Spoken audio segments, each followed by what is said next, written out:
त्या पवित्र कामाला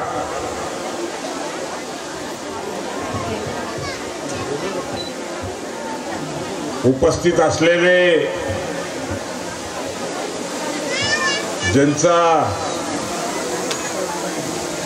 संवाद थोडा जरी झाला असेल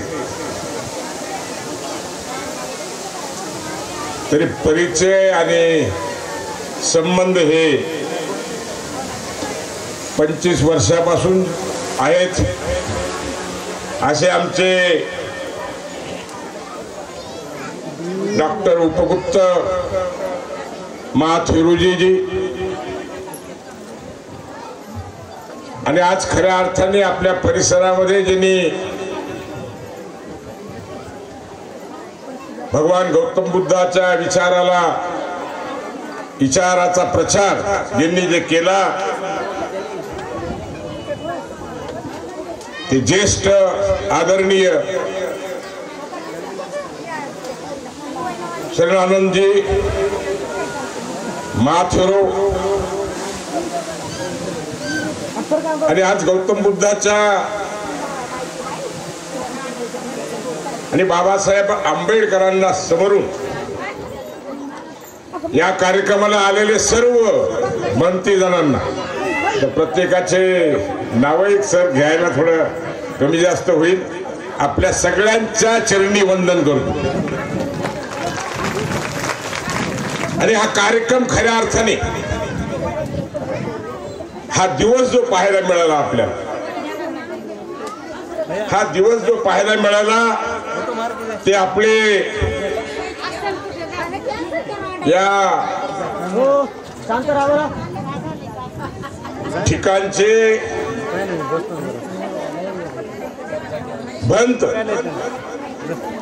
मंतजी संघरत्न यांचं खरं पाहिलं तर मी आभार मानलं पाहिजे की त्यांच्या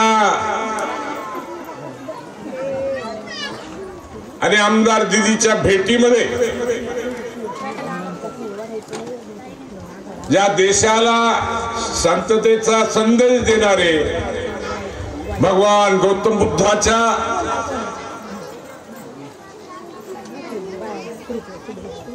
स्थापना इथे झाली पाहिजे या गोष्टीची चर्चा घडली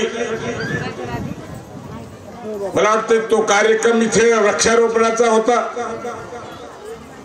बरोबर आहे वृक्षारोपणाच्या कार्यक्रमाला आपल्या आमदार या ठिकाणी आल्या आणि बंतीजी जवळ बरोबर चर्चा झाली आणि मला असं वाटतं की त्या चर्चा झाल्यानंतर काही दिवसातच मला वाटतं काही दिवस नाही मला वाटतं 7-8 दिवसामध्ये 4 दिवसामध्ये माझ्या भेटीला सेलू इथं संघरत्न बनतेजी आले आणि त्यांनी हे सगळं दोघांची झालेली चर्चा माझ्यासमोर मांडली मला वाटतं दुसऱ्याच दिवशी आम्ही इथं आलो बंतीजीने एकच शब्द काढला डॉक्टर साहेब गुरुवर्य की माझी अपेक्षा आहे की भगवान गौतम बुद्धाचा हा स्मारक हे तुमच्या फॉर्म भरण्याच्या आधी इथं उभं राहिलं पाहिजे आणि याच गौतम बुद्धाचं दर्शन घेऊन तुम्ही फॉर्म भरायला निघाले पाहिजे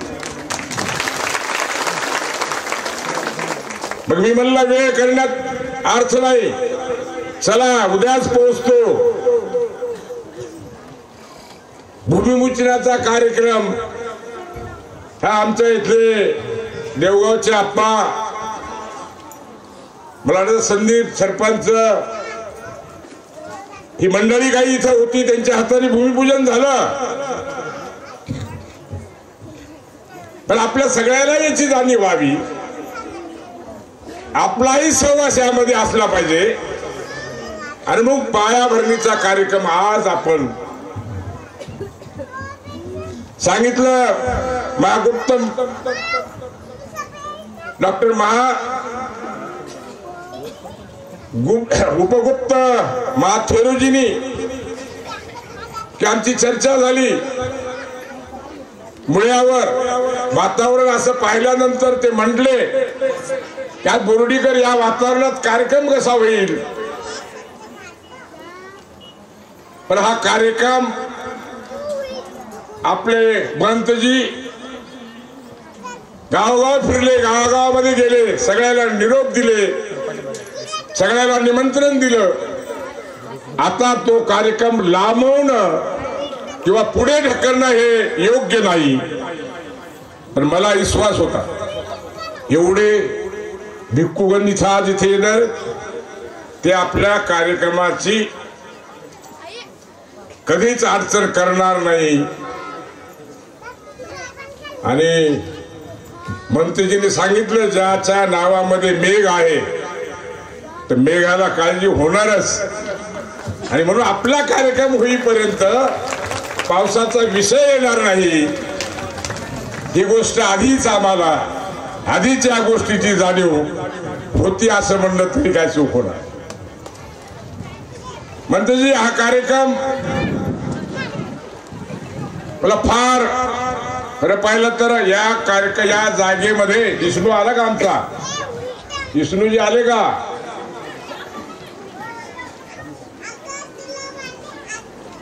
या जागेला सुद्धा माझा हातभार आहे मंत्रीजी या जागेला सुद्धा माझा हातभार आहे आणि ज्या वेळेस मी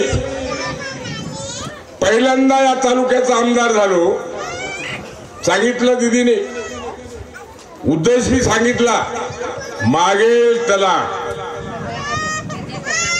ते यासाठी की आपल्या तरुण पिढीनं रोज बाबासाहेबांकडे पाहून बाबासाहेबांनी जे सांगितलंय ते अंगीकारलं पाहिजे आणि ते जर अंगीकारलं तर आपलं जीवन सुखी होणार आहे आणि म्हणून प्रत्येक मागेल त्याला बाबासाहेब आंबेडकरांचा त्या गावामध्ये पुतळा उभा करण्याचं काम मी मग त्या काळात आणि त्यानंतर मला असं वाटतंय की 90 हो 95 हो 99 हो पण या 10 वर्षाच्या काळात थोडी दुरी निर्माण झाली असं मलाच माझ्या मनाला का वाटत होतं हे काही कळत नाही तू असं बोट करायला बरोबरही मी बोलतो ते काही दुरी झाल्यासारखे वाटत होती थोडं कुठेतरी दूर आपण एकमेकाच्या पासून गेलो असं वाटत होता पण महंतजी संघरत्न महंतजींनी ती दुरी करण्यासाठी प्रस्ताव जो आणला खऱ्या अर्थानं तुम्हाला मनापासून तुमचं स्वागत आणि आभार मानतो मी की जे काम मी पहिल्यापासून केलं ते काम अखेरीला सुद्धा जे करण्याचं भाग्य माझ्या नशिबात आलं याच्यात मला खरा आनंद वाटतो आणि म्हणजे अवघ्या काही दिवसामध्ये म्हणण्यापेक्षा येणाऱ्या 15 ते 20 तारखेला गौतम बुद्धाच्या मूर्तीची ते 5च दिवसात होणार आहे मूर्ती किती दिवसात मला वाटतंय मला आपण 5च दिवसात होते म्हणून सांगितले म्हणजे पुढच्या महिन्याच्या शेवटपर्यंत गौतम बुद्धाची मूर्ती इथं उभी राहिलेली राहील हा शब्द या निमित्ताने मी आपल्याला आणि ती मूर्ती आणून नाही मग त्यानंतर त्या मूर्तीला वेगळं कलर आला त्याला सुशोभीकरण आलं बाकीच्या गोष्टी आल्यात पण त्यावेळेस मंत्रीजी आपलं इथं चरण सतत असलं पाहिजे आपल्याला जे काही घडावं वाटतंय ते तुम्ही इथं घडून आमच्याकडून घेतलं पाहिजे एवढीच विनंती आपल्या सगळ्यांना माझी आहे आणि तो कार्यक्रम जो आहे लोकांच्या साठी हे मोकळं दर्शन ज्याला आपण काय म्हणतो लोक अर्पण सोहळा आणि मग लोक अर्पण सोहळा दीदी तू आज बोलली बोलता बोलता की घटनेच्या बाबतीमध्ये लय उलट सुलट चर्चा केली नाही त्या लोकांचे डोके फिरवायचं काम केलं की उद्या मोदी आला की आपली बाबासाहेबांनी लिहिलेली घटना ही बदलल्या जाणार. झालं का नाही असं? पण बाबासाहेबांना लिहिलेली घटना या देशातला कोणीही माणूस जरी पंतप्रधान झाला त्याला बदलता येणार नाही. ही गोष्ट तेवढीच सत्य आहे. आणि म्हणून तो कार्यक्रम करत असताना जी माझी भावना आहे की आज देशाच्या पंतप्रधान नरेंद्र मोदी जे आहेत त्या नरेंद्र मोदीच्या मंत्रिमंडळामध्ये 7 ते 8 कॅबिनेट मंत्री जर कोणते असतील एवढ्या मोठ्या प्रमाणात तर ते बौद्ध समाजाचे आहेत. आणि त्यापैकी एक पासवान नाव ऐकलं असं तुम्ही, सगळ्यांनाच निमंत्रण देणार. आणि त्यामधले जेवढे वेळ काढून आपल्यासाठी येतील त्या सर्वांना आपल्या कार्यक्रमाला घेऊन येण्याचे काम आणि त्यांच्या तोंडून आपल्याला या सगळ्या गोष्टीबद्दल खुलासा करण्याचं काम मला वाटतं निश्चित आमच्याकडून केलं जाईल. आणि चिराग पासवान हा आज देशाच्या मंत्रिमंडळामध्ये आहे, कॅबिनेट मंत्री झालेला आहे आणि एका राज्यामध्ये चांगल्या पद्धतीचं त्यांच्या वडिलाचं सुद्धा, त्यांच्या वडिलाचे माझे नमस्कार चमत्कार पुरते संबंध होते पण त्यांची भेट झाली नाही. पण या कार्यक्रमाच्या निमित्ताने निश्चितपणे त्यांची भेट घेऊन त्यांच्या उपस्थितीत हा कार्यक्रम सांगितलं. आपल्या उपगुप्त माथुरजींनी, डॉक्टर उपगुप्त माथुरजींनी सांगितलं की आपल्या पालकमंत्र्याची भेट झाली. मी तर माझी तर काही भेट झाली नाही. मी सांगितलंय माझं पत्र त्यांच्याकडे पोहोचलंय आणि आपला हा भगवान गौतम बुद्धाचा पूर्ण उभे राहीपर्यंत या आपल्या ठिकाणी वर येण्यासाठी जी अडचण आहे ती अडचण दूर करण्यासाठी या आपल्या जागेला कंपाऊंड करण्यासाठी लाईटची व्यवस्था झाली. पण ह्या भागामध्ये पूर्ण वृक्षारोपण झालं पाहिजे, कंपाऊंड वॉल वायर फेन्सिंग झाली पाहिजे, रस्त्याचा प्रश्न सुटला पाहिजे. आणि त्याचबरोबर इथे आपलं खंडोबाचं मंदिर आहे. महाराज गुरुजन हे काम करताना नुसतं आपल्याकडे पाहिलंय, एक फेस तिकडं आणि एक फेस तिकडं, दोघांचा सुद्धा सारखाच विकास आणि दोघांच्या सुद्धा सारख्याच अपेक्षा पूर्ण करण्याचं काम मी निश्चितपणे करेन हे या निमित्ताने आपल्याला सांगू इच्छितो. सगळं काही केलं आहे मी. अपेक्षा आमचे आहेत का नाही ताई? मला आठवतंय 90-95 ला सांगायची गरज नव्हती. सगळा एकही विचार, एकही आमचा बौद्ध समाजाचा माणूस असो का आमची बहीण असो कधीही इकडे तिकडे जायची नाही. ती बोर्डीकरांच्या बरोबरच राहायची. पण यावेळेस सुद्धा अवघ्या काही 3-4 महिन्यावर निवडणुका येऊन ठेपल्यात. ही गोष्ट खरी इथं बोलायची आवश्यकता नाही. परंतु बापाला आता दुसरं काय लागणार आहे? लक्षात घ्या, बापाला दुसरं आता काय लागणार आहे? बापाने 25 वर्ष आमदारकी केली पण बापाचं एक स्वप्न पूर्ण झालं नाही. आज एवढ्या मोठ्या कार्यक्रम भगवान गौतम बुद्धाच्या कार्यक्रमाच्या निमित्ताने आणि एवढे सगळे संत महात्मे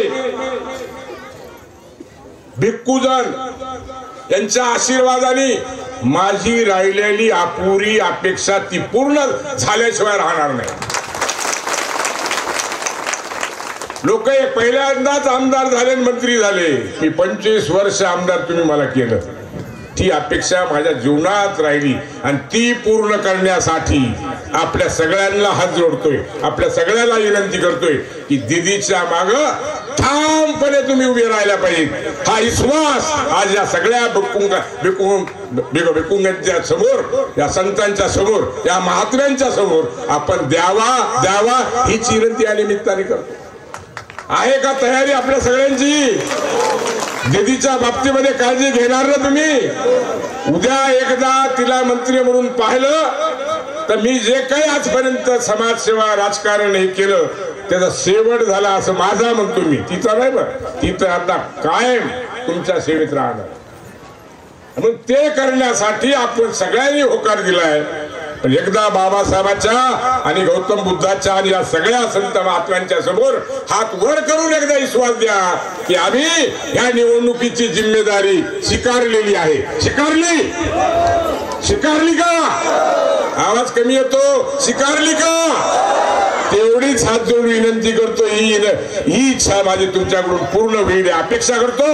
आणि जे या आम्रवनला काय म्हणतो जी या आम्रवनला जी अपेक्षा माझ्या बौद्ध बांधवांनी केली ते इथं उभं केल्याशिवाय राहणार नाही हा शब्द या निमित्ताने देतो आणि थांबतो. धन्यवाद.